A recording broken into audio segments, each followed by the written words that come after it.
And welcome to another edition of Steady Droppin Dimes. We are back. It'll be former Michigan point guard, quarterback on the hardwood, Daniel Horton, and I today. We are back live as looks like DG flying the friendly skies, but the skies aren't being very friendly to ODG. Daniel, his flight canceled, so flight delays and delaying his appearance here on Dimes today. So DG will be back with us next week on next week's edition.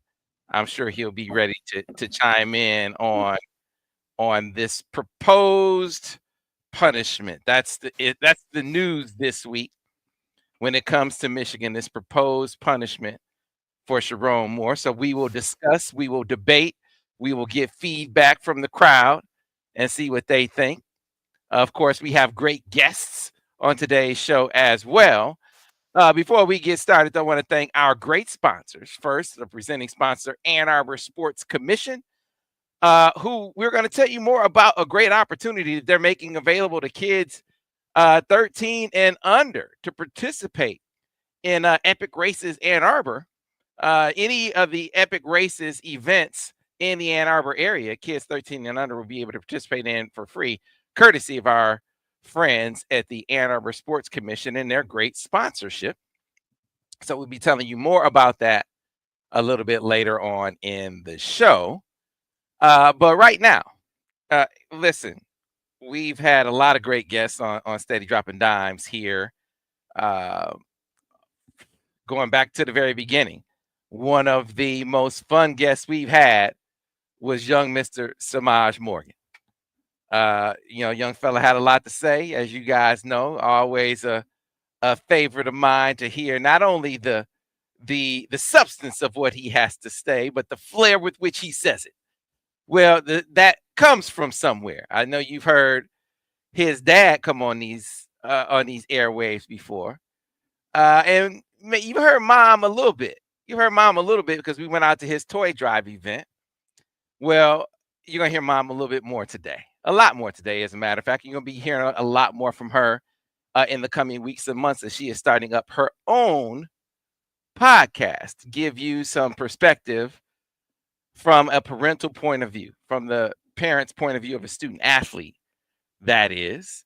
And so she's going to tell us more about that podcast and more about what they have to deal with in this day and age of not just the challenges that are presented to the student athletes as they navigate the trials and tribulations, the ins and outs of competing on the athletic field and court, and balancing that with the classroom, but also in this day and age of NIL. So, producer Ben, want to bring our guests to the stage. Do we have Erika? Are you ready? Let's go ahead and bring Erika Morgan to the stage and her esteemed co-host, Jillian Blackwell, who also has a son who is a student athlete over at Wisconsin. Ladies, how are you? Hi. Hello. Are you able to hear me? Yeah, we can hear you. We can hear you. Absolutely. Hello. Yeah, glad that you guys can join us and tell us about this venture, this project you guys have started. So let's just start off first and foremost with you telling us the name of your podcast and the inspiration behind it. What called you ladies to do this? Okay. Go ahead, Erika. I will say I first want to count it an honor and a privilege to be on your podcast, Sam Webb. You are one of my favorite, and it is an honor to be on here. You know I love everything. I love Steady Droppin Dimes, everything you do in the analysis. But I do want to say it's an honor to be able to start a podcast with Jillian Blackwell, that is one of the greatest women that love the Lord, along with myself, that is going to be a fortifying force for families, parents to be able to navigate what's happening out here. So I'm gonna let Jillian start off with giving a brief overview, and then we'll come back to me, and then we'll bring you home with some good episodes. We're not just your regular podcast. Yeah, we're gonna be the podcast. Go ahead, Jillian. Yeah, I think, Erika and I have been on this journey for a very long time. Our sons have been knowing each other, I think, since the 4th grade with football and travel basketball. And then when her son decided he was just going to primarily focus on football, and my son, Jonathan Blackwell, who plays for University of Wisconsin, as Eric and I just navigated this whole collegiate journey, I said, wait a minute, Erika, this is a lot. And I am sure there are quite a few parents, especially moms, who are struggling to really understand what is the transfer portal, what is NIL, how do we help our kids, even with the mental capacity of being not only a college athlete, right, but a student athlete. And then, how do they navigate now with whole NIL? And I said, wouldn't it be an amazing thing to do to provide a platform or provide an area where they can get support, they can feel empowered, and they have a space for moms and family in general to hear from parents, other parents, to hear from players, and also to hear from professionals that are learning how to navigate within this new collegiate atmosphere. And so that's where the genesis of it started, where we were, signing contracts, working with agents, working with the universities. And I was calling Erika, saying, this is a lot. And so we decided other parents are going through this. How is there a way that we can help them? Absolutely. And so you guys have definitely learned some experience. You can help other parents kind of avoid some of the pitfalls, some of the challenges maybe you've encountered, and the successes, and tell them about some of the successes you've had. Because Erika, watching you guys kind of guide Semaj, I know there's been some challenges, but there have been a lot of successes along the way.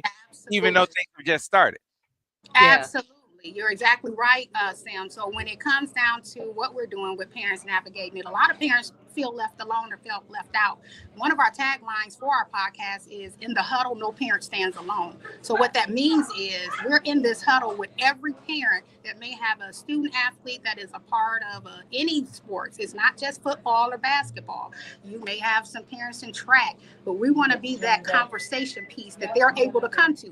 So we're not just for parents. We're going to be for analysts. We're going to be for when it come down to coaches coming in. We're going to Sam, people like you to come in and talk to us. Matter of fact, one of our podcasts that we're starting off is going to be called Stuck on Stars. What do stars mean from high school coming into college? Yes. Do it mean anything?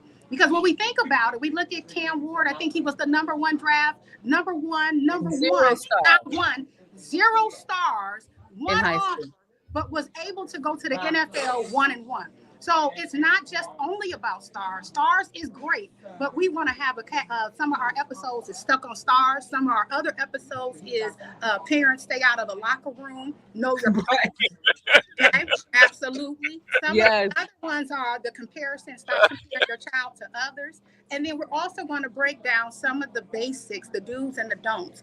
Jillian had a great podcast, another episode where we're going to talk about whose money is it anyway. We got it there, but is it our money too?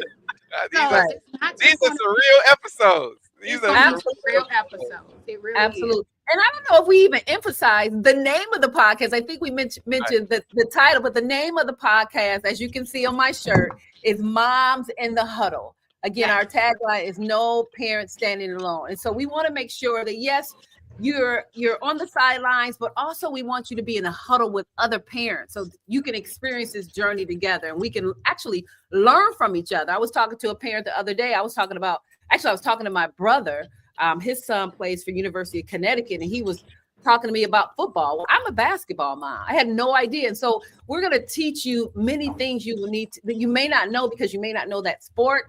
We want to expose you to some of the language, but we also want to bring pros, professionals, and players to really educate you on what's happening now in today's landscape as it relates to college sports.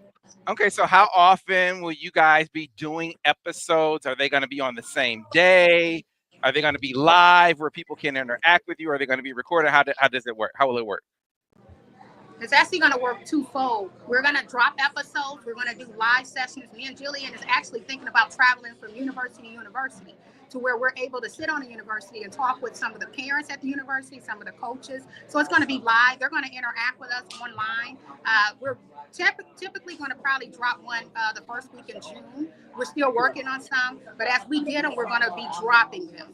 But I will say, You're not Yeah, dealing with it's gonna be really nice to get Erika to go to University of the Ohio University. I will walk in there, and I will go and I will interview and talk with the parents. Because you got to think about it, Sam. Think about this. When our boys leave college, just like they left high school, sometimes Ohio State players are your son's teammates. Absolutely. And that's another thing. Me and Jillian are not peers to just sat in the stands and was cute, although we are. Me and Jillian, we know the game. So when you talk about receivers coming in, what receivers are happening, what receivers are doing good, how does the team look? How does the coach interact with the team? That's what me and Jillian are going to be. We're going to talk about those things that may be taboo. You get what I'm saying?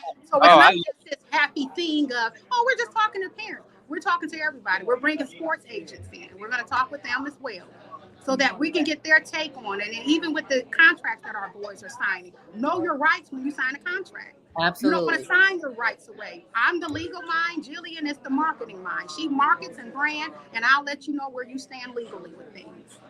So I like the titles. Whose money is it? And stay out of the locker room. Yes, that's one, and many more to come. Yeah, you guys, this will definitely hit the mark where for a lot of parents. You got to meet people where they are. It's going to be different people need to hear different things. For a lot of people, it's going to be stay out of the locker room. For a lot of people, absolutely. Money is so that this is a perfect, I think, time to drop the podcast like this. Okay. You said it's going to be weekly, right? Yes. Okay. Yeah, that's the goal. I mean, we're excited to do this work together. Again, I think we've identified a gap. We've already had quite a few people that are super excited to partner with us. So we're excited about bringing our boys in. I think our first episode would be myself, Erika, Semaj, my son. We're just going to welcome folks in and really talk about their life as a collegiate athlete in 2025. Yeah, that is outstanding. And Erika, I know you guys have a special event that you're doing today, and special events. That's where I'm at, Sam. I'm here with some of these great moms that are here. Semaj is actually honoring moms that have lost their children to either gun violence or other illnesses. So I'm actually at the facility now, and he gives back to his community. That's going to be another episode, giving back to your community, becoming more than just an athlete. So he gives back to his community every year, 12 months out of the year. These are some amazing moms that have triumphed over so many things. And I'm going to tell you this, it's an honor to honor them at this moment. So as we stand here and honor them, Semaj stands in their stead as their child. He presents them with gifts. We speak every child's name. And then after we're done, probably crying, then we're going to have karaoke for them. We got the comedian Mike Bonner coming in. Jody Matthews is coming in to encourage them. And we eating us some Jamaican food. So I will tell you, we're having a good time today, so we are honoring everybody. I know Sam will be laughing at me. Sam, you're just like my family. I really love you. I love you back. I love you back. When you said, "Hey, you're doing this," I said, "Say less. Let's go. Let's let everybody know." And so, you guys, when you're ready, definitely give me a call. Well, people can actually start following us now. All of our social media platforms are up and running, so they can go to Instagram, they can go to Facebook, Moms in a Huddle. Check us out, follow us. We're super excited to be able to bring this to audience across the United States. All right. Well, ladies, I'm proud of y'all. I already know it's going to be successful. This is outstanding. Whatever we can do to support your podcast, let us know, and we're here for you. Thank you so much, Sam. Have a great one. All right, you too. Thanks a lot. All right, have fun, Erika. Thanks, guys. Bye-bye. That's Erika Morgan, Jillian Blackwell. They are going to be, I think, outstanding in this forum with what they do, with what they represent, and the void that I think that they're going to fill when it comes to speaking to parents of student athletes. And sometimes it's kind of like when you're on a team, and Daniel can speak to this, as we add Daniel back to the stage. Sometimes, man, you hearing a message from your teammate, it resonates more than hearing it from the coach. Like when your coach tells you something, you kind of dismiss it. Your teammate tells you something, it's like, okay, so you hear it from another parent, stay out of the locker room. that kind of hits better than maybe a coach saying it, right? Or hits harder, kind of resonates more. You hear another parent say, hey, you know what? You kind of need to Stay out of that piece of it. I mean, advocate for your kid, but you don't need to be in on every single decision that the coach makes, kind of thing. We kind of lost your audio there, Daniel. We're gonna have to turn your mic back on, brother. We can get you back rolling. We lose his. It says his mic should be working. We'll get Daniel back in the saddle when his mic audio is rolling. In the meantime, in between time, Ben, as we're getting that together, that does give me a brief moment to talk about our great sponsor, the Ann Arbor Sports Commission, who does such a great job of helping bring events to this community. They recently, by the way, commissioned a study on the economic impact of Michigan football. Over $200 million. And this is just of people coming from outside of Washtenaw County, the economic impact of Michigan football. And so we're going to talk about that on next week's episode. We're going to have Megan Hughes and some of the other members of the Sports Commission come in and talk about the study and what went into it, how it was calculated, all the metrics that went into sort of laying out the impact of this engine that is Michigan football. So it would be, I think, a pretty riveting discussion, but wanted to tell folks about a great opportunity that our friends at the Sports Commission are helping bring about through their partnership with Epic Races Ann Arbor. Now, what is Epic Races? So Epic Races is a multi-sport race management company in Ann Arbor. And the mission is they professionally manage multi-sport and endurance events that appeal to every level of athlete, from beginner to elite athletes, and they raise money and awareness for important causes, from breast cancer to, all kinds of fundraisers for all kinds of fights against various diseases and great causes and whatnot. And with the goal of making every participant that competes in their races feel like champions. And in keeping with that, our friends at the Ann Arbor Sports Commission support Epic Races and go the extra mile in their support of Epic Races, where in their partnership and sponsorship have made it possible for every kid 13 and under to participate in all Epic Races events in the Ann Arbor area for free. That is courtesy of the Ann Arbor Sports Commission. So fun for the whole family. Kids will race free. That is big time courtesy of the Ann Arbor Sports Commission. They announced it recently over on their Instagram page. And it kind of, I know maybe some folks missed it, but this becomes a family. I know producer Ben, I know he gets out and runs with his family.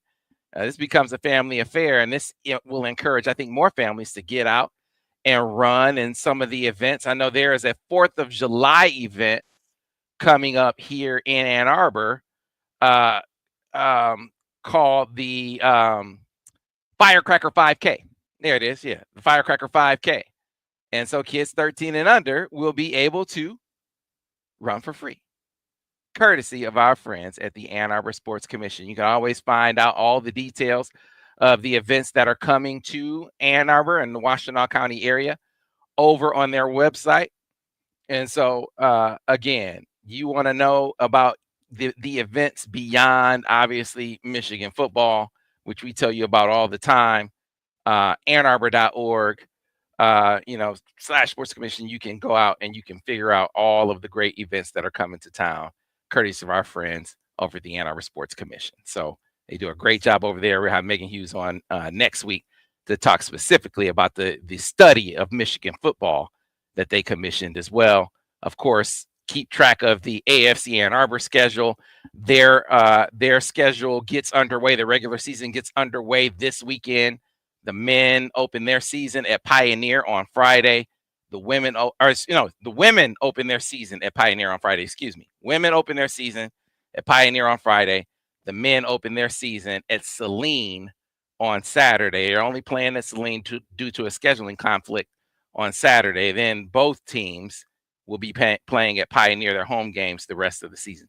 Get all that information over at the Sports Commission website, annarbor.org/Sports Commission. And remember, all epic races events in the Ann Arbor area, kids 13 and under will run for free, courtesy of our friends at the Ann Arbor Sports Commission. With that, let's bring Daniel Horton back into the deal here. Yeah, there we go. Yeah, man. We got my man jumping into the show after the interview. You love the commenters, man. Commenters, you come for the whole show. And so we started out the show with the interview with Erika Morgan, the mother of Semaj Morgan. That was a mother of a current student athlete, I think, laying out some real wisdom and knowledge to other parents. I think it's going to go a long way, especially in this day and age of NIL, Daniel. And I was saying that, you sometimes hearing it from your peer group hits harder and resonates more than hearing it from maybe an authority figure like a coach. Yeah. I actually think their message is going to help a lot of parents out as they try to navigate these waters, these NIL waters are going to get a lot more treacherous here in the coming weeks and months. No, I agree, man. It's they need to have those classes for high school and junior high parents too. Just as a grassroots coach, man, these parents have a lot of crazy expectations and crazy demands, and as far as how much they can contribute and how much they should contribute to their sons or their kids' journey in whatever sport that they're playing. So to hear that there's a collection of moms out there that's aiming to curve that a little bit is pretty good. I love the topics. Stay out of the locker room. What was the other one? Whose money is it? Yeah, whose money? Yeah, I can answer that question right now. My son is an NIL athlete. That's my money. Y'all not about to poison my 18-year-old with all that, but hey man, you stay focused on this, your money will be here when you graduate. when you finish, you'll get your money. But right now, stay focused on the goal. Well, there hopefully this house settlement is codified here shortly. I mean, the judge keeps sending them back saying, "Hey, I've laid out some guidelines for you to follow all of them." Mhm. If I say, we are when it comes to roster limits and scholarship limits, if I have a certain mandate for when I want that to come into place, then you're going to follow it. If some teams have already started to use roster limits, that's on them. Mhm. I said how I want it to be right now, and that's how I want it to be. Yeah. So she has been very clear about it. But the sooner that gets done, the sooner we can get to revenue sharing. Yeah. And then that will, I think, start to bring a little order to all of this chaos that we see here in the NIL era. You hear your boy Nick Saban say he wants the president to do an executive order. I don't know if you saw that. Mhm. That's what he said his solution is. Of course, you have others who say they want congressional intervention. I think it all starts with the NCAA tending to its own house, and that starts with this settlement that hopefully will be law as far as the NCAA is concerned sooner rather than later. All right. I got a question for you as far as NIL and its future goes. What are they going to do about these smaller programs hemorrhaging talent to bigger programs? Will they put something in where they're compensated? What do you mean? So I've heard a number of coaches say, and I follow European soccer, right? So say Sam Webb United has a really good player at a lower level that's dominating, and Daniel Horton United at a higher level wants that player at the end of the season. Uh-huh. I have to not only pay this salary, but I also have to pay you a transfer fee. So whatever your valuation is, or whatever the market valuation is for that player, I have to pay that to you, which Why? is a mechanism to help you keep your Why? program, to help you keep your program going, to help you. Why do I have to do that? because I've because because anything that could potentially impact the freedom of movement of the players, yeah. I think is going to is not going to pass the legal test. Because at Sam Webb United, you took a chance on this kid out of high school. Probably nobody else was recruiting. You developed him into this. That's You right. poured time, resources, and money into this kid to become what he's become, and now he's leaving you basically for nothing. Yeah, you're talking about what's fair, Yeah, and we're talking about what's legal. yeah. It might not be fair. I mean, it's legal in other countries. Sometimes life isn't fair, and it's not going. No, but it's a model that's used by other sports leagues and sports entities, though. So it's not something that's illegal. It's just something that's not practiced here. I think what you're going to see is eventually a separation between the haves and the have-nots, where the teams that compete at a certain level compete at a certain level financially are segmented off, where they're they're competing with one another, and the standard isn't so it's not so demanding for those teams. So if you're Sam Webb United and your primary competition is Daniel Horton United, and you guys are suffering the same issues where all of your talent is being depleted and going elsewhere, and you're competing with one another, your resources are the same. I think that you're going to have a situation where maybe that there's a sustainability plan that they can work. That we aren't expected to have the best, trying to chase the Joneses, trying to compete with some of the same, maybe watered down versions of facilities and recruiting schedules and all of the things that they do at a bigger level, but we're trying to do that at a lower level with fewer resources. I don't think you're going to see that 5-10 years down the road. I think you're going to see a different level of football, a different level of basketball, playing by a different level of rules based on the financial realities that they're faced with. I think that's the only way to really do it, because they're playing a different game. It looks like it's the same game on the field, but it's not the same game because they're not spending the same money. Exactly. So this is my how does a little guy? So you say it's going to be a complete separation, but complete separation. Yeah, okay. Complete separation, man. Because you can't. How do you compensate the little guy? How do you? I don't even know how you put that into place. The player wants to leave Iona, so my man wants to leave Iona from Florida and go to Florida. How is Iona supposed to get paid for that? Are they supposed to be able to restrict him from leaving to go to Florida so they get paid? How does that even work? I mean, it works in other leagues where guys are getting paid. Hey, you have evaluation.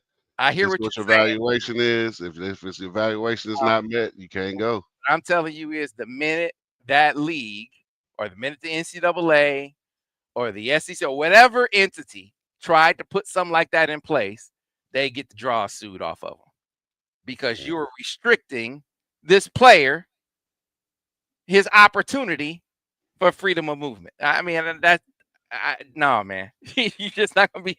You're not gonna be able to do that. All right, beware. I'll tell you, they have some coaches at the lower levels calling for it. So the only way you'll be able to do something like that is, okay, well, let's have a real sort of contractual model where the players have a seat at the table, and something like that is collectively bargained. Now, if the players have a say and they agree to that, aren't they signing contracts for NIL anyway? They're signing individual contracts for NIL. I said collectively bargained. If they collectively bargain some rules that say you can restrict movement based on one team compensating another for that player, then okay. But absent that, hell no, ain't no way. There's no way. It sounds foreign. Everybody I bring it to that don't follow foreign athletes, basketball and soccer, they it sounds crazy to them. Hey, But I'm I'm telling you, lost. it's gonna be something. It's gonna be something close to that eventually, because there's no way the smaller schools will be able to maintain, or they might be able to maintain their programs, but they'll be losing a lot, losing players every year for nothing. Yeah, that's why you saw all those teams. I mean, think about all those teams. I mean, Auburn, Florida, Wisconsin. All these teams had big time dudes from lower level schools. Like their star players from Mhm. lower level schools, and no lower level schools are anywhere to be found. That's just how it's going to be. That's just how it's going to be moving forward. And then you saw Trajan Langdon was just talking about this the other day. He said, "Man, everybody Pistons had a 37th pick in the draft. So it used to be, he said, second round pick. You go out and you're like, cool. We're gonna get a really, really talented guy. We might stick him in the G League for a bit, but you had a wide pool of players to choose from. Still could get a talented guy, but he said that pool is not nearly as deep because those dudes are going back to school for big time NIL money. And Dusty said as much when we had him, when we had the one-on-one with Dusty. He said, "Oh, second round money? Oh, we got that. Yeah. We beating second round money. The only thing that's beating us now is guaranteed first round money. And sometimes, according to Trajan Langdon, he said that some guys aren't even going for that. They want to go back for the opportunity to be in the lottery. That's how good some NIL money is. It's good enough for them to go back to school and on the chance that they're a lottery pick the next year. Hey, they'll have to show me how many guys have turned down the same money to stay in college instead of going play pro ball. It still seems like a no-brainer. If I'm gonna make the same amount of money in college versus how much money, the same money I'm gonna make as a pro, I'm going pro. You can't become better as a pro by staying in college. You become a pro by going develop and train as a pro. So why would you go back to college?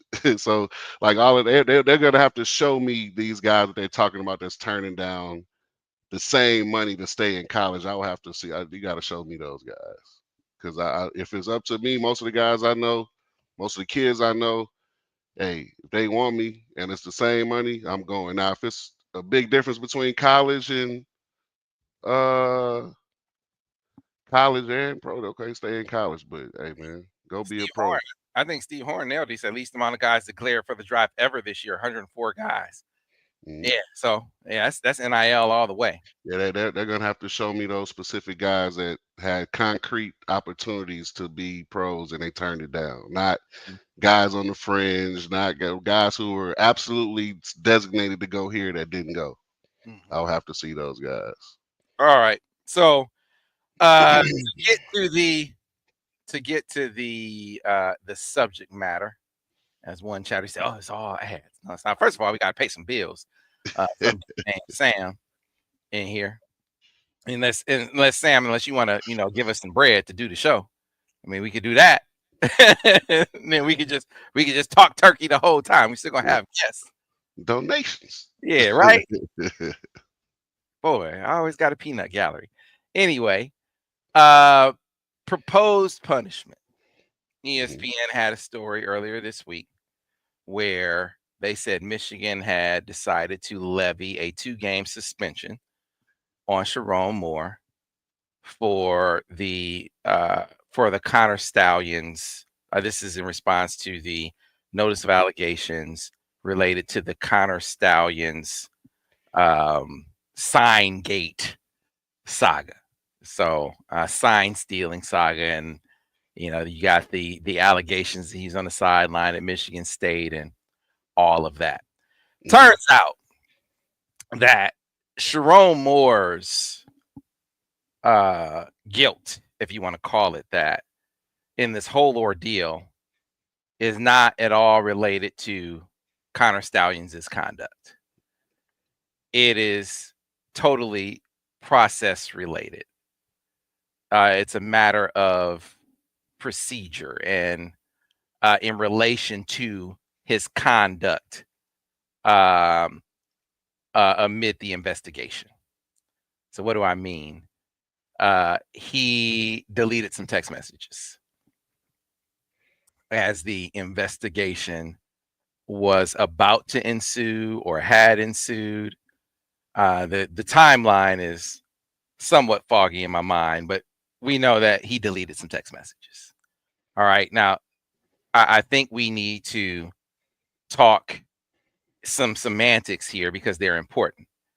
Michigan has not levied a suspension on Sherrone Moore. That was said to me in the most emphatic of terms by by sources that cannot be refuted on the matter. All right. Just irrefutable sources. That is not a final decision that he has a 2-game suspension. All right. Cannot get more authoritative with these sources. All right. So we'll start there. And multiple sources at that. Second, there is a process related to how, as we've learned, how these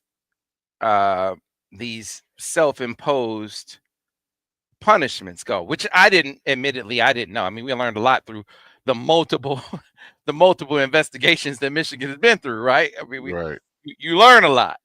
And so come to find out that, during the course of the investigation, it's not just when you meet with the committee on infractions. That's not the only time when you have the back and forth with the NCAA about how they respond to your self-imposed punishment. There's dialogue before that. So, hey, I'm thinking about suspending Coach Moore for 2 games. You can submit that to the NCAA and they can give you some feedback about what they think about it. You can take that feedback and incorporate it into your thought process. They say, this seems adequate. I can kind of color how you're thinking. If they say, this doesn't seem anywhere close to what we're thinking. You can use that to calibrate your thinking too. You can say, hey, maybe we need to up this punishment more. Mhm. Or you can take a totally different posture and you say, hey, if this is how they're going, then maybe we need to be prepared to we don't want to do any kind of punishment. The posture that we need to be prepared to take is we just going to fight to the hilt.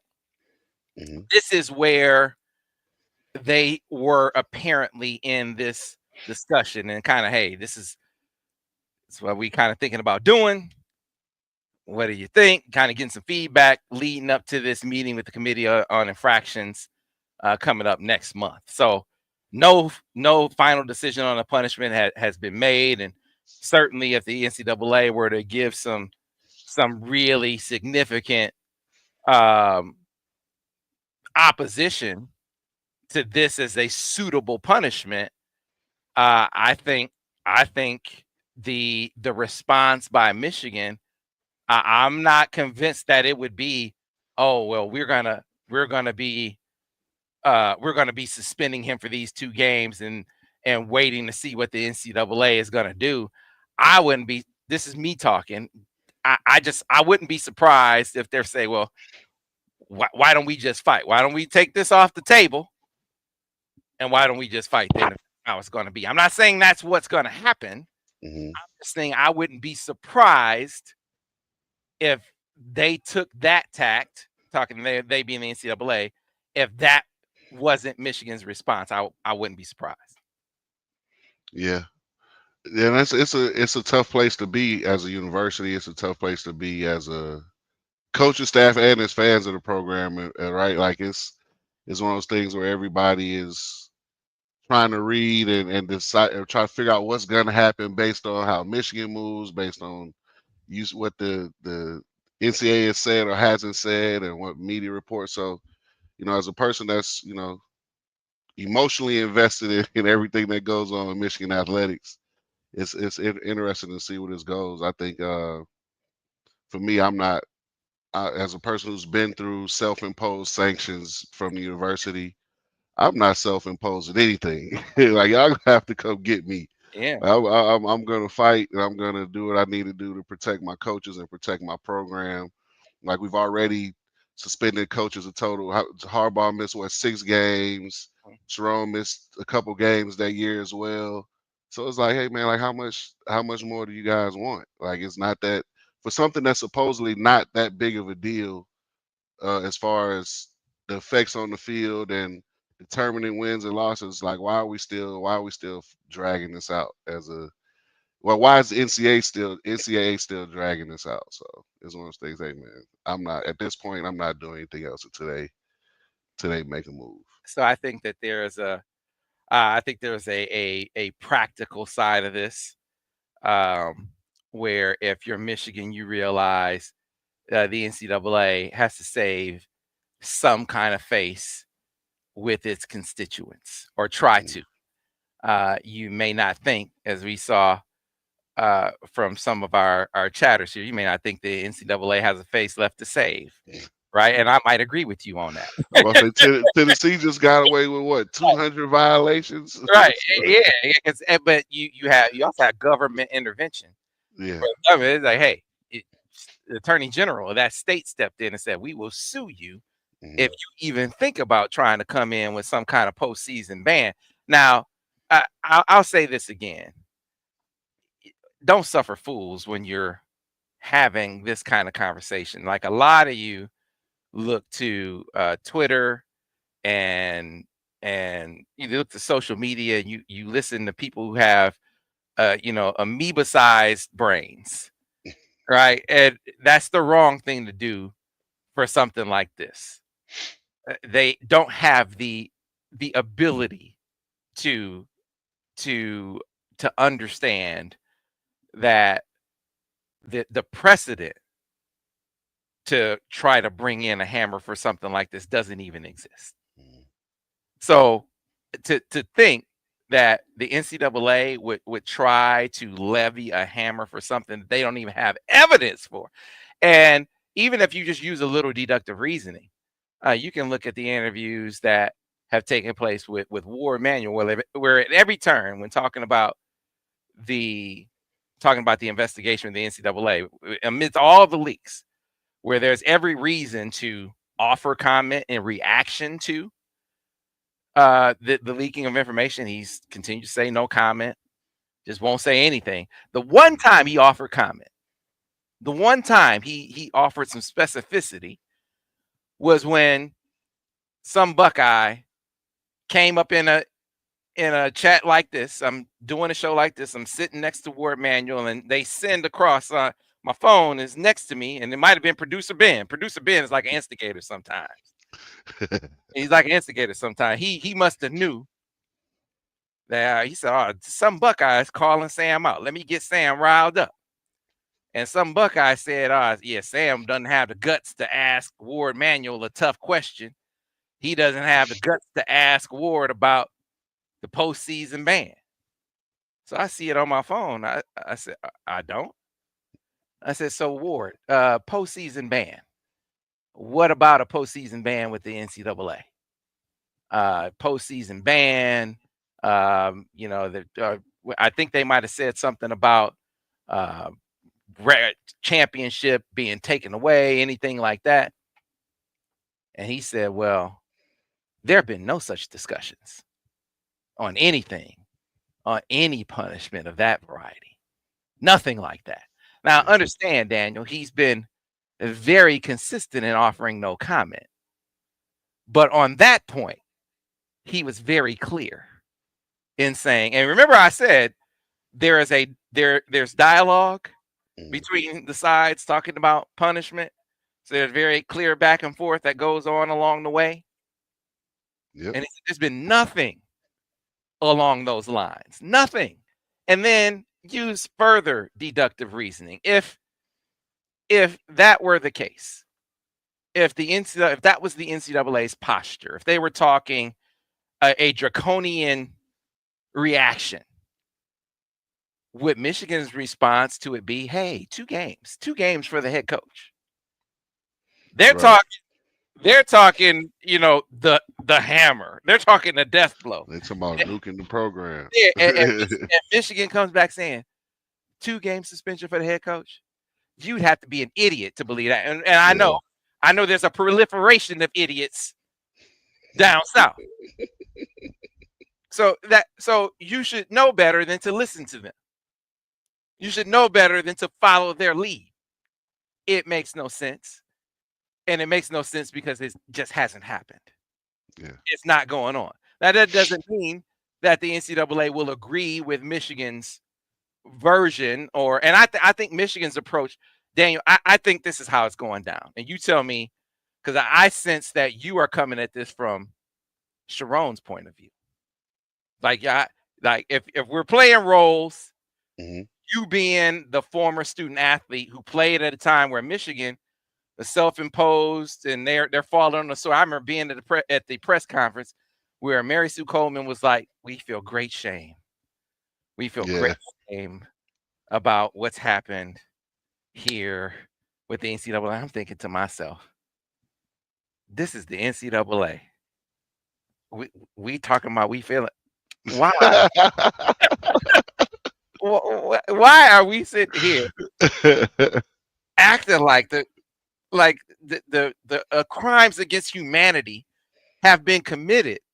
I mean, it was the tone was so somber and sullen. I mean, you would think like major life, like real life crimes had been committed. Hey Sam, you want to hear something crazy? So the money that they talked about in that scandal, that was passed around in that scandal, I turned down that type of money from other universities to come to Michigan. I was like, that's the like that's not even that. So y'all really tripping about money now? The kids are getting like for averaging 7 points per game. This is some change in the big scheme of things as far as what's really going on out here in these basketball grassroots basketball streets. What happened in that situation was like from what I read and what I know about is like once again to your original point. I don't want to get too far off track. Don't fall on the sword, man. But I hear, and my posture is to fight on the merits, especially when the substance of the text messages showed no participation and no knowledge of wrongdoing. But at the 2 games, so devil's advocate, Daniel, if the 2-game suspension gets you out of there, gets it over and done with, knowing that this group, like they're trying to save face, whatever face they have left, they want some kind of symbol that they did something. If this gets you out of there, why not do that? If it gets it over and done with. Yeah, it still seems like 2 games even still seems excessive, right? Like I can see 1 game for deleting text messages, but 2 games. But like you said, if that's the compromise to hey, this is over with, we move on, we get clean slate, we start fresh from here, then I would say, yeah, okay, let's go ahead and get the 2 games out the way and we move on.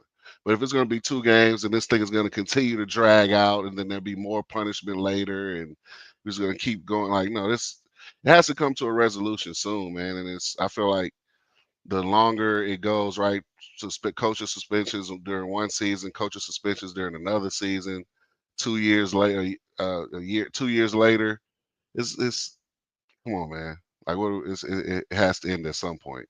Yeah, so I mean, again, to represent it from Sherrone's side, I think if you're him, you feel like, hey, this is being cast in a worse light than it actually was. I mean, I know I talked about before how they made it sound like they had to go get this. You said you worked for a company that did the imaging recovery and all. He had already recovered the messages. Like they didn't need to go get, CSI to get the messages off his phone. They had already been recovered.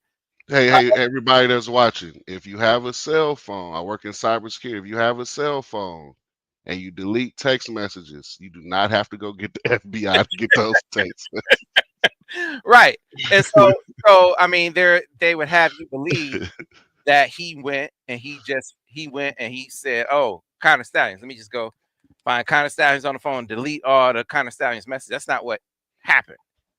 He went and he deleted like months, like 3 months of text messages from his phone, like all messages, not Connor Stallions text messages, all messages. So, and then, there's the realization. Wait a minute, the investigation. Wait, let's okay. They're gonna want the Connor Stallions text messages. Let's go get the Connor Stallions text messages.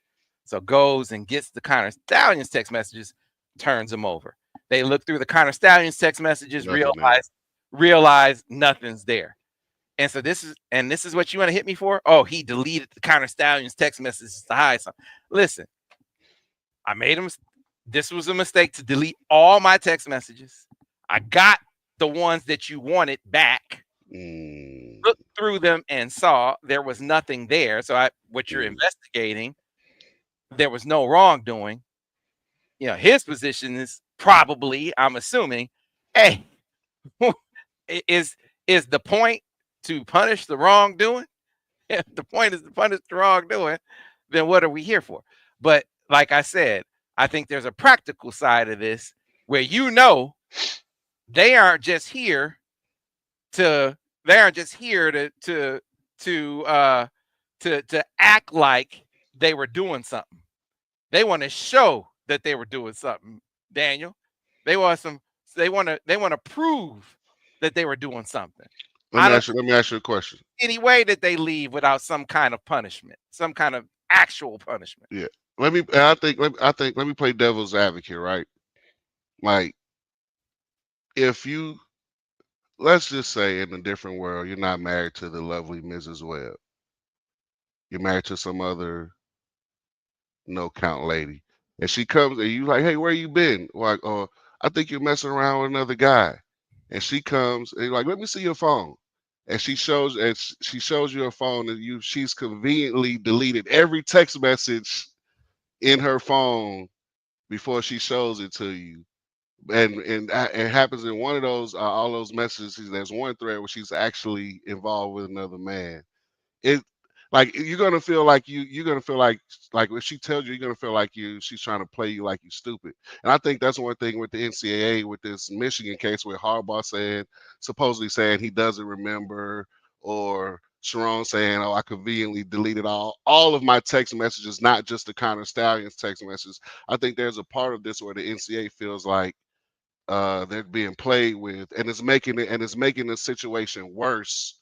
Instead of if those guys would have came out from the beginning, like, hey, this is what I got, this or nothing. There's nothing in there. You can check it without deleting anything. I think you wouldn't kind of have some of this resentment. It feels like from the NCAA towards university, towards the people not necessarily university, but the people involved with the allegations, right? Like I think if you didn't have some of that evasiveness, it wouldn't seem as they wouldn't have as much vigor as they have towards us as far as trying to Well, again, I think the biggest leg he has to stand on is they showed no, he wasn't complicit, right? He didn't have knowledge of, he didn't contribute to participate in any wrongdoing whatsoever. That's the main takeaway. Right. But when the text messages are conveniently deleted right before the investor or right before they ask for them, it makes it look sketchy, even though you haven't done anything. Just don't. It's just hey, I don't know. It's just one of the things. Like if my kid brought it his cell phone, I wanted to look at it, and everything was conveniently erased before I looked at it. I'm like, man, what you do? What you trying to hide? So. Yeah, well, it's one of those things where I think that the posture that the NCAA takes will determine whether this 2-game self-imposed punishment actually takes root, because it is not final. If the NCAA comes back and says we think this looks sufficient, then it'll go. If they come back talk about, hey, this is way short of what we're thinking, I'll say again, I wouldn't be surprised if Michigan pulls back and says, okay, well, I guess we got to fight on our hands. Yeah. I guess we got to fight on, because I wouldn't be surprised at all also if much like Harbaugh did, how Harbaugh had his own attorney and has his own lawsuit. I wouldn't be surprised if Sherrone Moore followed suit, pun intended. Yeah. So he should always protect himself, even if the university is saying that you have the resources that he has now, you got to protect yourself as well. So I think he'll come out fine on the other end, and this will all be over, and he'll win a lot of football games as the head coach at the University of Michigan. So yeah, we'll see how it goes. Again, like I said, there's a back and forth here that they were hearing about. I don't know if the leaks affect that back and forth at all. That's a whole other discussion. These leaks, where do these leaks keep coming from? Is it the NCAA leaking everything? Is it leaking from the Michigan side of things? I mean, it's a tough landscape to navigate when every move that's being made. I don't even see the benefit of this one leaking. Like I like, what is it to whoever leaked it? Like, if you're trying to, let's say you're trying to advantage a side, who does leaking this advantage? Who does it help? I don't even get it. This one almost seems like one where somebody leaked it just from the standpoint of talking a lot or not talking too much, as opposed to trying to put something out there to help a perspective or help a point of view or help a side. That's how it seems to me. There's somebody gossiping and let it slip, huh? Yeah, because it wasn't even what was written or how it was written, how it was reported, or how I see a lot of people interpreting it isn't even accurate. So, at any rate, man, it'll like the main deal I think is that they're hopefully will have this out of the way, determined by the time the season starts. That's been the goal, and that's been the mission. And the other thing to also get out of the way, someone asked earlier in the deal, said, any concerns about Santa Ono's departure on this entire NCAA debacle? I'm sure it's not directly relevant, worth asking. There's no relation at all, Dennis. Dennis Chang in the chat. No relation, no connection. That was, I think that was mostly political. A lot of money. I mean, he's getting paid a lot more money, more than doubled his salary. That's easy. Yeah, more than double the salary, but that was a intensely and inherently political decision, according to a lot of people I talked to. There have been several articles written about it. We talked about it and linked on the round table as well, much to the chagrin of a lot of listeners. No. Hold on, Sam. That's political on Michigan's end. What do you mean? From Ono's perspective, they doubled my salary.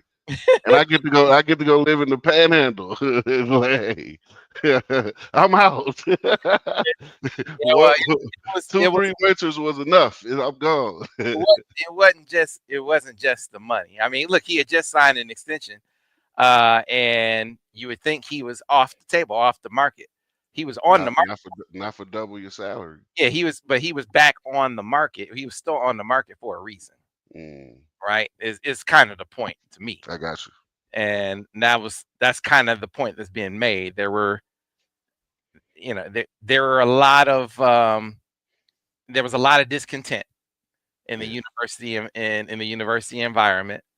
A lot of and I think there was some resentment even on his part about the lack of support for some of his decisions among people that he thought he had support from, and ultimately didn't. So don't want to rehash all of that here. There are columns written about it. You can read up on it. But what we can say unequivocally here is that it had nothing to do with athletics. Had nothing to do with this NCAA investigation. And no, there's no concern about his departure impacting this NCAA investigation in any way, shape, or form. I wonder why it always has to be some sort of scandal or some scandalous reason. Even going back to Jim Harbaugh leaving, right? I just saw somebody mention that in the chat with Ward. Like, hey man, he got $17 million to go coach the LA Chargers after being in Ann Arbor for almost a decade. Like, if somebody's going to offer you that much money to go live and coach in LA and coach pro sports, man, it's going to be hard to keep anybody in Ann Arbor. Just like school president. oh, come on, this is like it's like how do you keep guys in like hey look, I love Ann Arbor, Sam. I love Ann Arbor. I love University of Michigan. But somebody's gonna double my salary. well. I get to coach at a higher level. I'm gone. So let me be clear on this. I remember, and I talked about this during the process because Jim was very open with the players when they were making their decisions on whether to go pro. I'm trying to remember which player it was now that was making a decision on what to do, whether he was going to go pro or come back to Michigan. And Jim, in no uncertain terms, so I remember reporting on this, in not explicitly. But I give him credit for saying this to the players because he was transparent about it. He said, look, I don't know what I'm going to do. I don't know that I'm going to be here for sure or I'm going to go there. Talking about to the NFL. No team had come forth. But he said, if some organization comes in and doubles my salary, I'm out. I'm out. Yeah. So he had set forth like a really high standard. So basically, if a franchise is going to come through, double his salary, give him everything that he wanted in terms of, coaching and resources, then, that's something that you can't compete with. And that's exactly what the Chargers did. Yep. And his agent was probably asking for 20. They settled on 17. He was out. They more than doubled his salary. They gave him they hired the GM that he wanted. They hired every coach that he wanted, paid them salaries beyond even the strength coach, beyond the salary any other strength coach was making. I mean, what are you talking? This is insanity. Whoever said that in the chat. Nobody chased him. That's ridiculous. That's ridiculous. And to me, listen, that's not something to be, you don't criticize him for that. Yeah, at all. The dude came and won a champion. He left Michigan better than he found it. Hey, even if he never won the championship, you can't be mad at him if he left under those circumstances. And now he gets a chance to chase a Super Bowl. I mean, he left Michigan set up really well. He gets a chance to chase a Super Bowl for double his salary back in Cali. Like, come on, man. Hey, I'm gonna let you in another secret. If Dusty May continues to have the success he's had, the NBA team is going to come in and double his salary to bring him to the NBA as well. And guess what? He's going to leave. That's part of it. You have to expect that when you hire people that are great at what they do.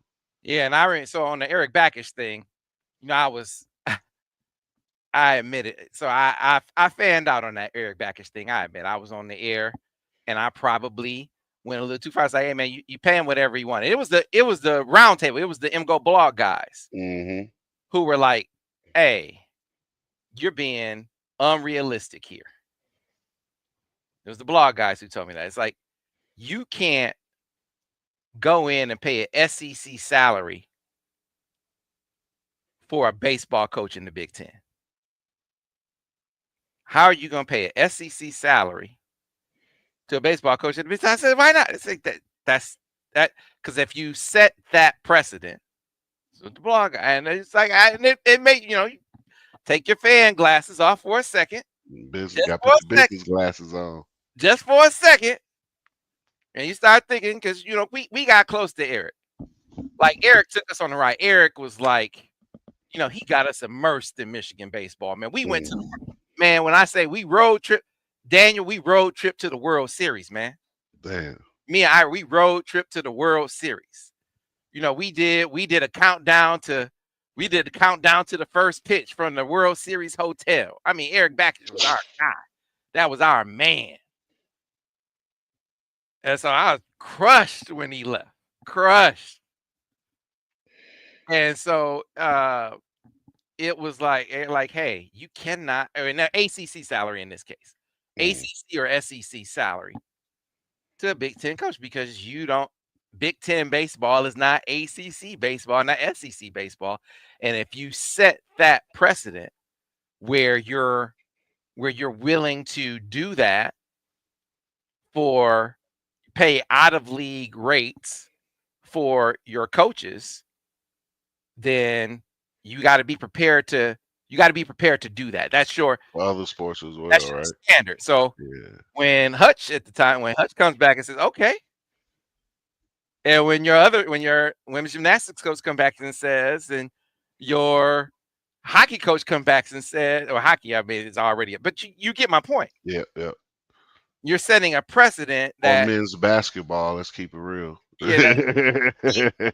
men's basketball has been steadily ticking up. Yes, it's good. But back then, yeah. Yeah, but you're setting a precedent that affects the board across the board, if you will. So something to ponder that we don't think about, or I certainly wasn't thinking about the potential ripple effect. And it's sort of sometimes, like I say, sometimes it takes your peers to kind of say, hey, Yeah. you're letting your relationship with Eric Bakich kind of affect your thinking here, which I was. Is it conference? So is it a conference thing, or you think it's a like you don't want to? That wasn't fun. Mid road trip with us to the World Series. That was a fun trip, man. That was a fun trip. Sorry about that. No, you good. Yeah. No, I was just asking.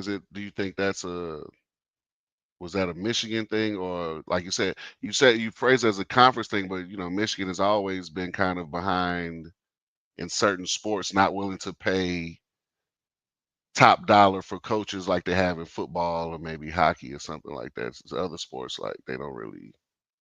That you think that's part was? I think it was the way it was said to me was, the Big Ten, there's a certain pay scale and a certain level where baseball is, and it's just not where it is in the ACC and the SEC, because those are revenue sports in those. Yeah, for sure. And it's not a revenue sport in the Big Ten. So that makes sense. Okay, everything, if you look at it from a big budget standpoint,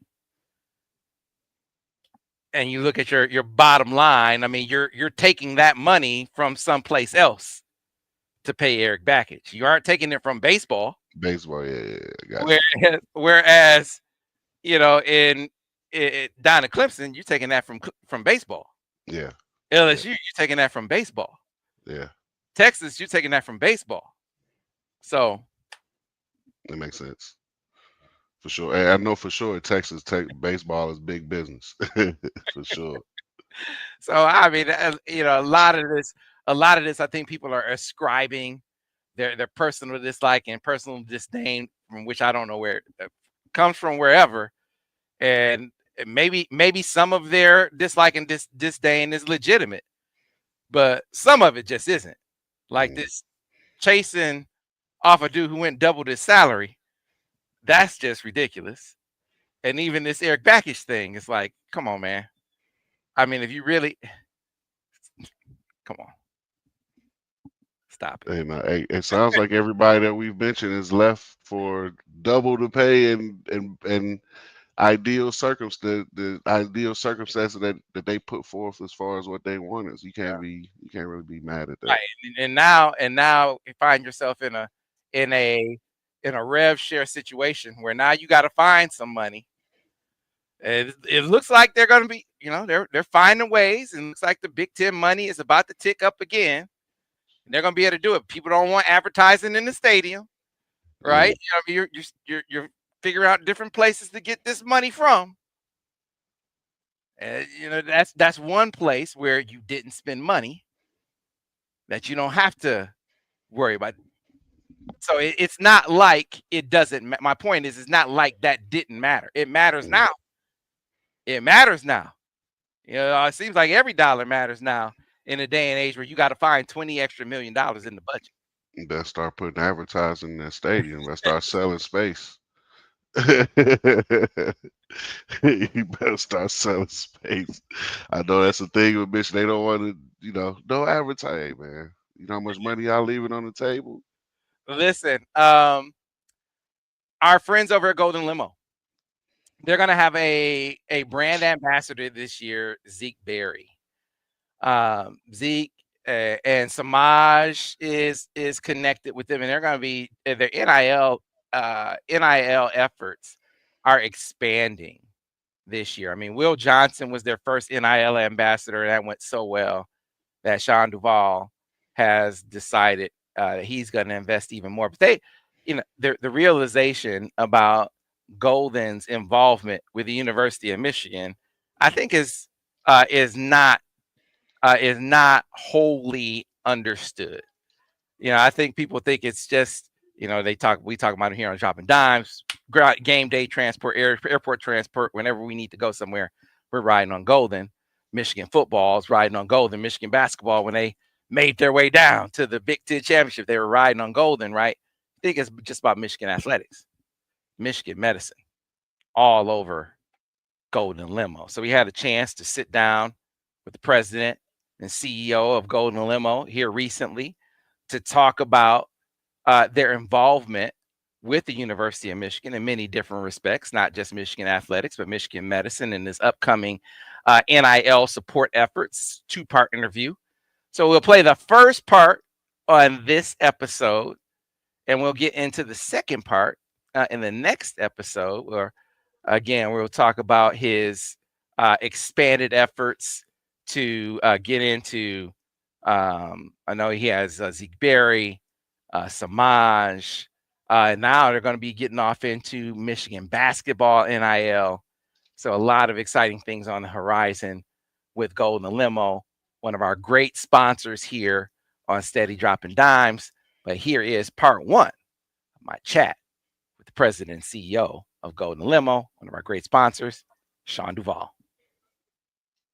Coming up here. I should have told him. Here we go.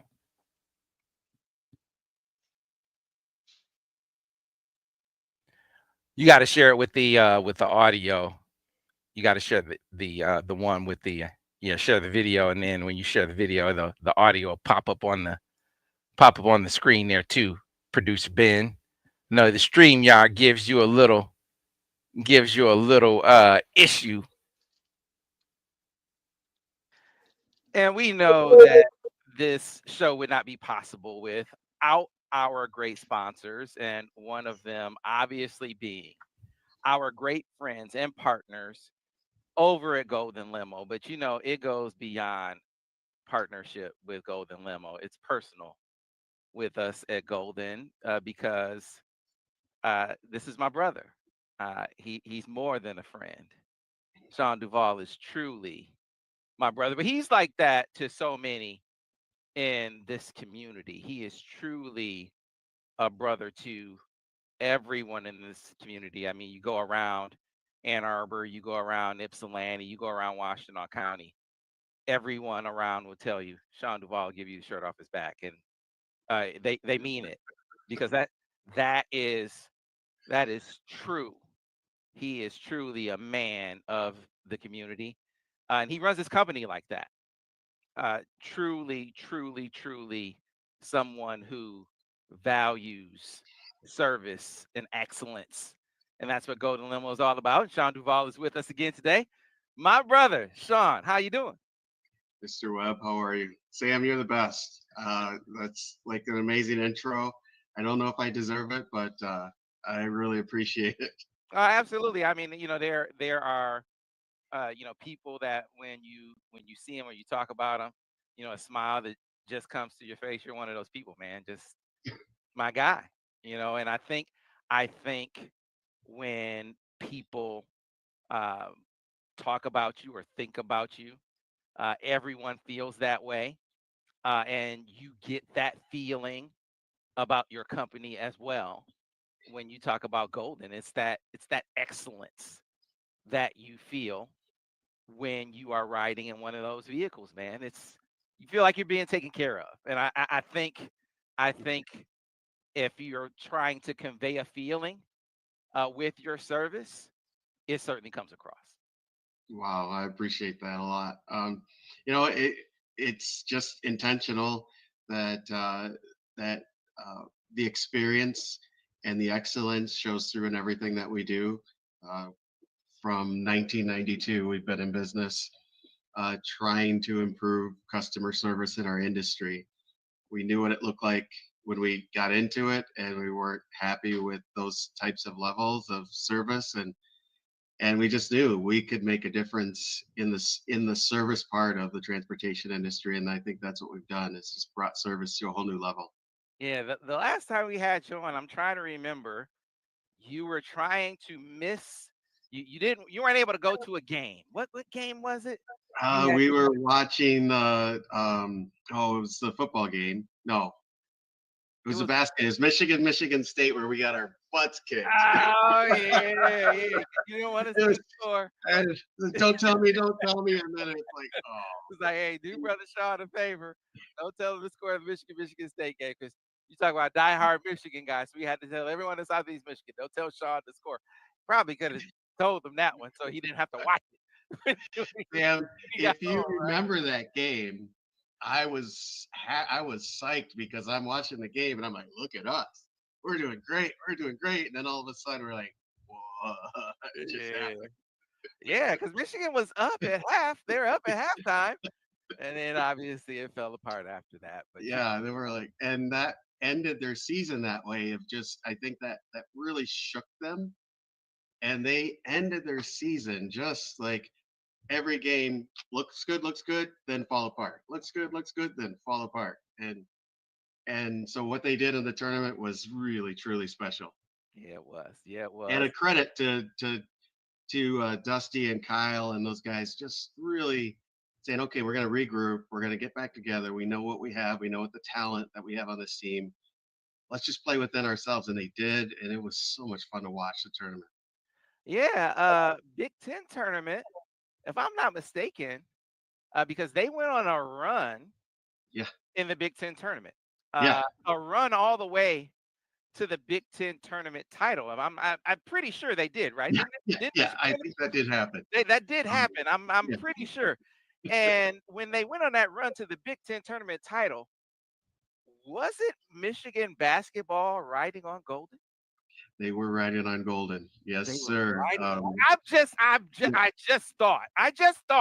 just. I think that is always important to mention, that the leaders in best ride on golden. Um, Just had to mention that, Sean. we have taken that Michigan rides on golden to heart, and I got to tell you that our chauffeurs are so proud to be associated with Michigan athletics, and the University of Michigan overall, the Michigan health system. They beam with pride. You can see it when they come back from the office, when they're all dressed up and ready to go, whether it's the rowing team, gymnastics, it doesn't matter what the group is, tennis. They are so geeked to be associated with those teams. Yeah, man. So much of what we talk about here with you has to do with Michigan athletics, your support of the student athletes. I mean, you are one of the first here locally in the community to get on board with supporting student athletes with NIL. Yeah, I mean, sure. you got to be here. You were, Will Johnson's first sort of local NIL deal. And so obviously he got drafted, to the Arizona Cardinals, right? So great to see Will. I mean, I think all those teams that passed on him in the first round, I think they're going to regret that. He texted me. He texted me and said, "I need a ride downtown. We're gonna have a party, a draft party," and we took him down, and it was great. But he just texted me today asking me, "Hey, I need transportation in," and I won't say the city, but I said, "Absolutely, Will. Whatever you need, I got you. I got you covered." Yeah. Um, it's so cool, the relationship that we've been able to create. He's such an amazing guy. You're exactly right. That I was hoping Detroit was going to grab him. I really was I thinking, know. I and you know. need him. Yeah, I know, but again, sometimes you got to play your way Yeah, to kind of prove to people, and then they'll pay your way down the line, right? yeah, So I think that'll happen for Will Johnson. But like I said, you were one of the first local business leaders to kind of get behind student athletes in NIL, and we'll be talking about another student athlete that you're doing that with. But so much of what people associate you and Golden with is with Michigan athletics. Hmm. But I think people will be surprised to find out that when it comes to Golden and the University of Michigan, your relationship with Michigan actually goes far beyond Michigan athletics. It's actually it extends far deeper with other aspects of Michigan. Am I right? Absolutely. You know, Sam, we've been partnered with the University of Michigan in one way or another since our foundation. One of our first customers, right out of the gate in 1992, was the University of Michigan's Office of Continuing Medical Education. And we partnered with Weber's Inn, which was our headquarters. Our headquarter office was in the hotel lobby. And so we partnered with Weber's Inn to take doctors when they came in for continuing education down to the hospital in the morning, and every afternoon we picked them back up. The only thing we had to move them in were these two big white stretch limousines. So every single day that they had training, they would go to work in these big white stretch limousines and get picked up right after outside the hospital in big super stretch white limousines. That's that's 1992 for you. Yeah, I don't know that you can find. I don't know that I see stretch limousines anywhere these not too days. often anymore. Right? So stretch limousines and doctors going down 94, right? But that takes you back, and that's it dawned on me here recently that hey man, Golden is deep with Michigan medicine because I was taking my mom to one of her many appointments. I think people who watch Dropping Dimes, who listen to me on the radio, who are with me on the Michigan Insider, they know that I'm my mom's primary caregiver now. Since my brother passed last year, she still lives up, north of Flint, and so all of her appointments are down here in Ann Arbor, and Yeah, so had to go up and get her for one of these appointments recently and bringing her down. I was driving across, uh, you know, the one of the North campus appointments, and we were sure. driving around, and I saw all of these Golden shuttle buses, and it was like Golden shuttle bus after Golden shuttle bus after, and you were everywhere, Sean. I was like, man, and what it said to me at that time, I was like, man, first of all, the next appointment that I have, because it's really, really cumbersome. I said, you know what? I'm gonna have Golden bring my mom down for the next appointment because Yeah. it was gonna be really, really taxing. But the other thing that it made me realize is, boy, you know, Michigan medicine really rides on Golden. I mean, to a large degree, your buses are all over the medical campus. Yeah, Samuel, I appreciate you mentioning that. We are so proud of our relationship with Michigan Medicine, and it's was a long time coming, and getting that trust up, and for their understanding of our abilities. And a lot has to do with our name, Golden Limousine, uh, portends prom night and weddings and weekend parties and that kind of thing. But that's kind of the smallest piece of what we do. We can do a wedding, and if we need to take some kids to the prom for one of our corporate customers, we'll do that. But the majority of our work is spent providing corporate transportation and these shuttle type transportations that we do for the University of Michigan. The University of Michigan has a huge parking challenge, and so they've secured parking on their property on the north side of Ann Arbor by the Depression Center, and we'll pick people up on that East Ann Arbor gravel parking lot. It's a gravel parking lot, so if you haven't paid for parking, you end up, I think, over there on the east side of town. We'll pick you up and once you park and bring you in 24 hours a day to the main campus. And there's a few drop offs around the campus, so that's probably why you see us circling the campus so much. But and then we go back and take the people that have been dropped off and bring them back to the cars. We do that 22 out of 24 hours a day. In the middle of the night, we have a shuttle that takes the 1 or 2 people a night that need to go back from the main hospital entrance over to the parking lot as well. We do that all day long, from Sunday at 3 in the morning until Saturday at 10 in the morning. And at the same time, we provide uh, uh, paratransit service or mobility services for folks that have had an injury or have any kind of trouble moving around campus to get to a bus stop. Go right to their door, pick them up, whether they're in a wheelchair, on crutches, or they can walk, but just not as well as they need to be able to get to a bus stop.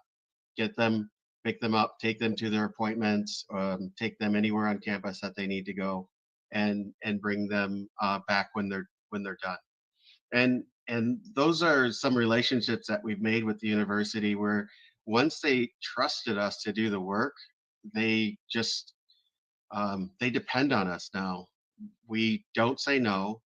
We're highly accessible. Anytime they call us, they're going to get our managers immediately. If they are need to get a hold of myself or get a hold of Alina, my wife, immediately one of us is on the phone with them. And that's kind of access that they've never had before.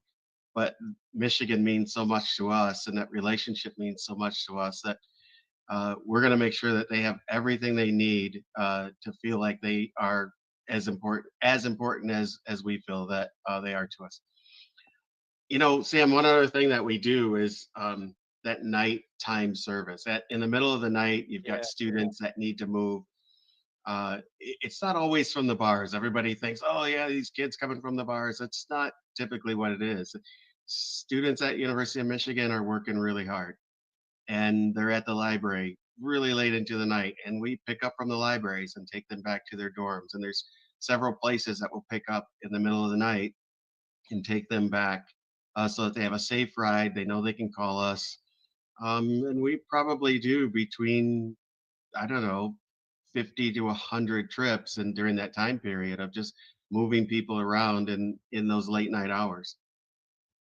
Yeah, it just an unbelievable service when you talk about how you're helping ease the parking issues Sure. that you mentioned, the huge parking issue that happens on campus. There's not enough parking on campus. This helps ease that.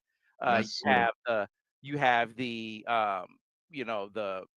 the issue when it comes to the um, the safety issue that students might have that you just mentioned. Well, hey, Golden is helping ease that as well. And then, the lack of enough buses. Michigan can't satisfy all of the busing needs alone, and so you're helping augment that. And then for someone like myself, caregivers. So Sure. you talk about the service that you provide Michigan. Well, for caregivers who might have the needs for their parents, their grandparents to get them to their appointments, it's super tough because we're working.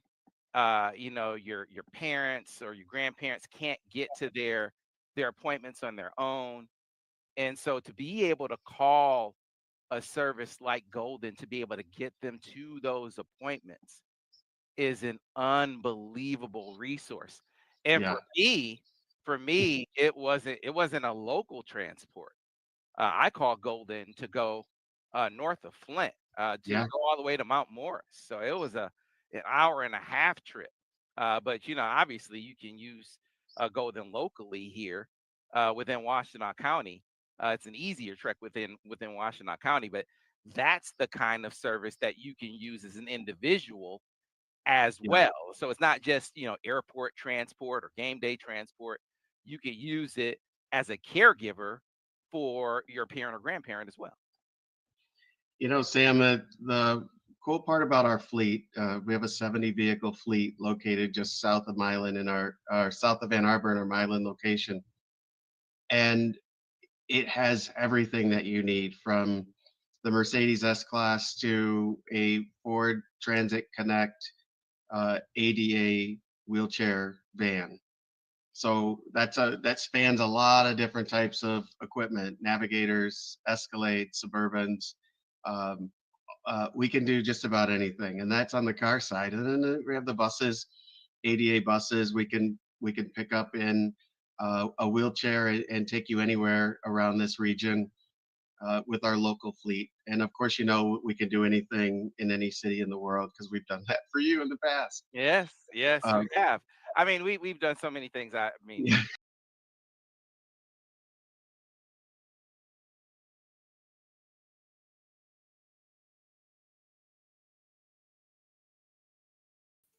all right, so that is going to do it for today's edition of Steady Dropping Dimes.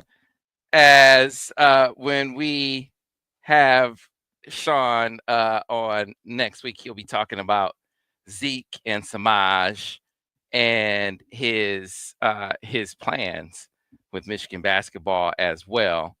But it was a great service that provided for my mom, who now I can't go pick her up. She's going to be having surgery here in a couple of months, and so it was Golden Limo that brought her down for that appointment that she had to get down for, and it was man, helped out a ton. And so it's not just me that rides on Golden; it's the whole family that rides on Golden. Michigan football, basketball, you name it. But a lot of Michigan medicine rides on Golden as well, as you could well see. So, folks, a lot covered. Be sure to check out Erika Morgan's podcast. That's Semaj's mom. That'll be dropping episodes regularly. We'll put links in the description so you can check out our podcast regularly. It won't just be for the parents of student athletes. I think you guys will get a lot out of it as well. I know it'll be entertaining. I know it'll be informative. You'll see student athletes on it. Certainly, you'll see Semaj on it. You're going to find out a lot on that podcast. And, of course, we'll be looking for more details on what's to come from this proposed punishment, not final punishment as of yet, heading into the notice or the meeting with the Committee on Infractions coming up in early June. Will this be enough to appease the NCAA? Time will tell. But like I said before, if it's not, what will the reaction be? I'm not so certain it'll be, hey, well, they'll levy the 2-game suspension and negotiate the rest or fight it out. I wouldn't be surprised if the posture is, well, we won't levy any punishment and we'll just fight if this isn't enough. And I wouldn't be surprised if you saw a lawsuit coming from the head coach at that point.